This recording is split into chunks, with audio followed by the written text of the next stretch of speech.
before he went to the cross. Imagine Jesus on his way to Jerusalem.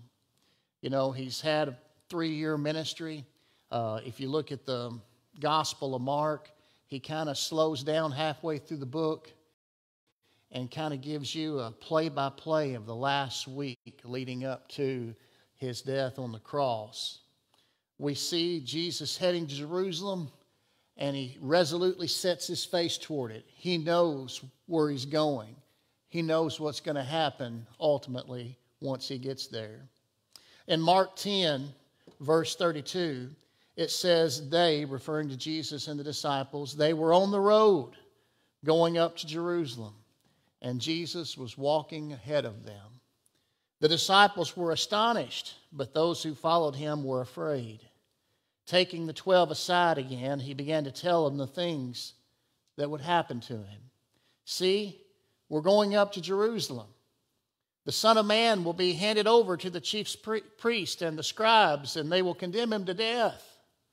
Then they'll hand him over to the Gentiles, and they will mock him, spit on him, flog him, and kill him, and he will rise after 3 days. As I said, Jesus knew exactly where he was going.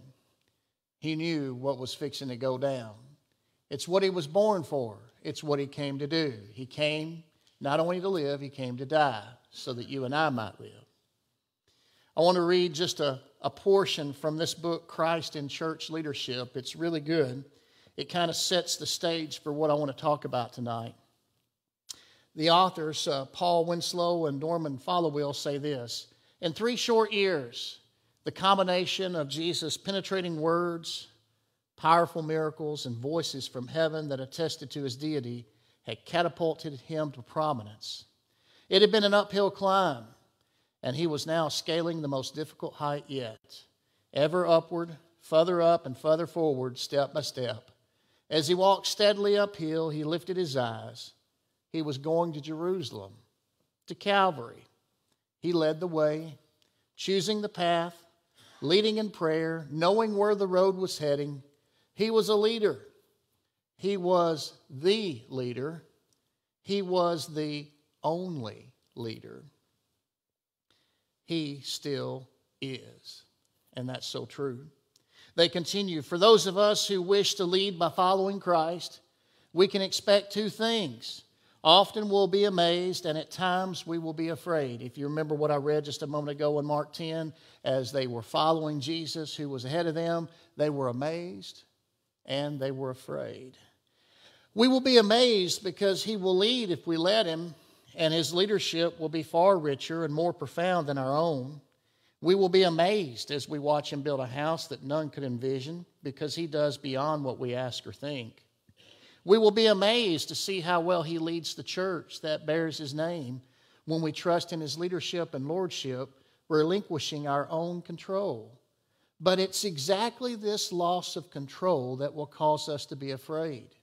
When we lead by attempting to cling to control, we might ensure that nothing crazy begins to happen. We can refrain from making waves. We may shore up our own base of power and perpetuate our leadership in office. We can minimize risk and keep the wild cards hidden deep in our stacked deck. Leadership by our own control is not life-giving, but it's understandable. It is, to our human way of thinking, security. The fear that makes us want to seize control is normal. The weight of the responsibility that leadership brings can easily bury us. We have 2 choices in handling the fear: give in to it either by seizing control ourselves or allowing someone else to seize control, or to walk through it, fixing our mind on Christ and his leadership. And so we have a choice. When we follow Christ, many times we're either amazed